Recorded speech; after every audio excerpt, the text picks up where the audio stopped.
खुलासा इंडिया में आपका स्वागत है। आज हम आपको लोकसभा चुनाव 2024 में जो 7वां चरण का मतदान होना है 1 जून को, उसके बारे में बताते हैं। अंतिम चरण का मतदान 1 जून को होगा। 7वां चरण, कुल देश में 7 चरणों में लोकसभा का चुनाव संपन्न होने जा रहा है। 1 जून को, 4 जून को परिणाम आएंगे। तो 7वां चरण का आज मतदान का शोर थम जाएगा और 1 जून को 8 राज्यों की 57 सीटों पर मतदान होगा। तो आइए हम आपको बताएं कि ये जो 8 राज्यों की 57 सीटें हैं वो कौन कौन सी हैं और क्या स्थिति रही 2014, 2019 और 2024 के चुनाव में।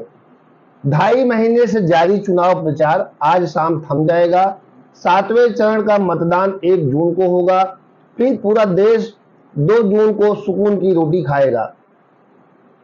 1 जून से 3 जून तक ओपिनियन पोल का हल्ला देखिएगा। 4 जून को फाइनल वाला रिजल्ट देखिएगा। साल 2014, साल 2019 जैसा नहीं दिख रहा 2024 का चुनाव। जनता के फैसले का इंतजार।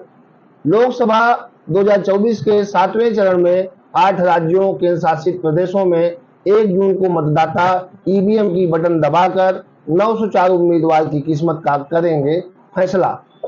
7वें चरण के लिए 8 राज्य, केंद्र शासित प्रदेशों के 57 संसदीय क्षेत्रों के लिए उम्मीदवारों द्वारा 2105 नामांकन पत्र किए गए हैं दाखिल।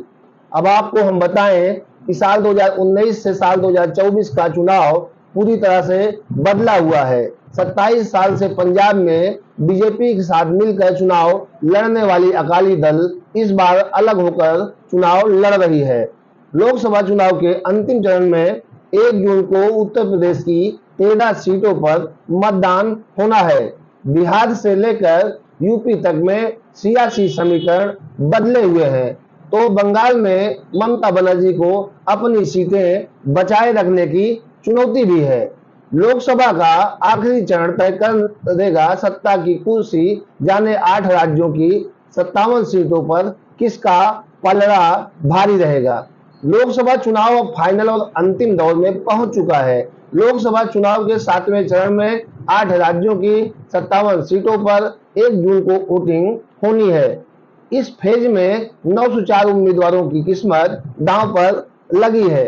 प्रधानमंत्री नरेंद्र मोदी की वाराणसी सीट पर परीक्षा होनी है। इसके अलावा पश्चिम बंगाल में ममता बनर्जी के सियासी वारिस माने जाने वाले अभिषेक बनर्जी की डायमंड हार्बर और लालू प्रसाद यादव की बेटी मीसा भारती की पाटलिपुत्र सीट पर इम्तिहान होगा। लोकसभा चुनाव के 7वें अंतिम चरण में 57 सीटों पर ये चुनाव 1 जून को होगा। इसमें बिहार, चंडीगढ़, पंजाब, हिमाचल प्रदेश, झारखंड, ओडिशा, उत्तर प्रदेश और पश्चिम बंगाल की सीटों पर चुनाव होगा। उत्तर प्रदेश की 13 सीटों पर कुल 144 प्रत्याशी चुनावी मैदान में हैं। बिहार की 8 सीटों पर 134 उम्मीदवार एक दूसरे के सामने ताल ठोक रहे हैं। उड़ीसा की 6 सीटों पर 66, झारखंड की 3 सीटों पर 52, हिमाचल प्रदेश की 4 सीटों पर 37 और पश्चिम बंगाल की 9 सीटों के लिए 124 और चंडीगढ़ के 1 सीट पर 19 उम्मीदवार अपनी किस्मत आजमा रहे हैं। देखना होगा कि 1 जून को होने वाले चुनाव में मतदाता किसे अपनी पहली पसंद बनाता है और किसे नापसंद करता है। चुनाव प्रचार में अभी 2 दिन शेष हैं।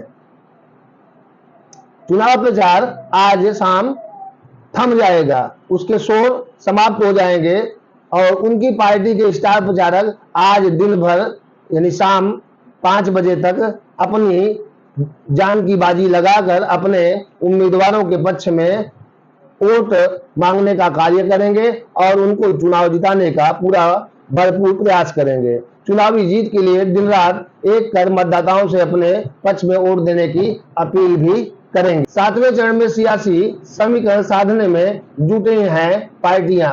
7वें चरण की जिन 57 सीटों पर 1 जून को चुनाव है, साल 2019 में उन सीटों पर बीजेपी का प्रदर्शन काफी अच्छा रहा। पिछले चुनाव में इन 57 सीटों में से बीजेपी ने 25 सीटें जीती थी। तो कांग्रेस को सिर्फ 8 सीटों से संतोष करना पड़ा था। इसके अलावा जेडीयू को 3 सीटें मिली थी, तो अपना दल एस को 2 सीटें, शिरोमणि अकाली दल 2 सीटें पाया था, आम आदमी पार्टी 1, बीजेडी 2, जेएमएम 1 सीट और टीएमसी 9 सीटें जीतने में सफल रही थी। बीजेपी नेतृत्व वाला एनडीए 32 सीटें जीतने में कामयाब रहा, जबकि यूपीए को सिर्फ 9 सीटें ही मिली और अन्य दलों को 14 सीटें मिली थी। साल 2019 से साल 2024 का चुनाव पूरी तरह से बदला हुआ है। 27 साल से पंजाब में बीजेपी के साथ मिलकर चुनाव लड़ने वाली अकाली दल इस बार अलग होकर चुनाव लड़ रही है। इतना ही नहीं, पंजाब में कांग्रेस और आम आदमी पार्टी भी अलग अलग चुनावी मैदान में है। पंजाब की सत्ता में आम आदमी पार्टी है, जिसके चलते उसे इस बार अपनी सीटें बढ़ने की उम्मीद दिखाई दे रही है। इसी तरह हिमाचल की सत्ता में इस बार कांग्रेस काबिज है, जिसके चलते बीजेपी के लिए क्लीन स्वीप करना आसान नहीं है। बिहार से लेकर यूपी तक सियासी समीकरण बदले हुए हैं, तो बंगाल में ममता बनर्जी को अपनी सीटें बचाए रखने की चुनौती है।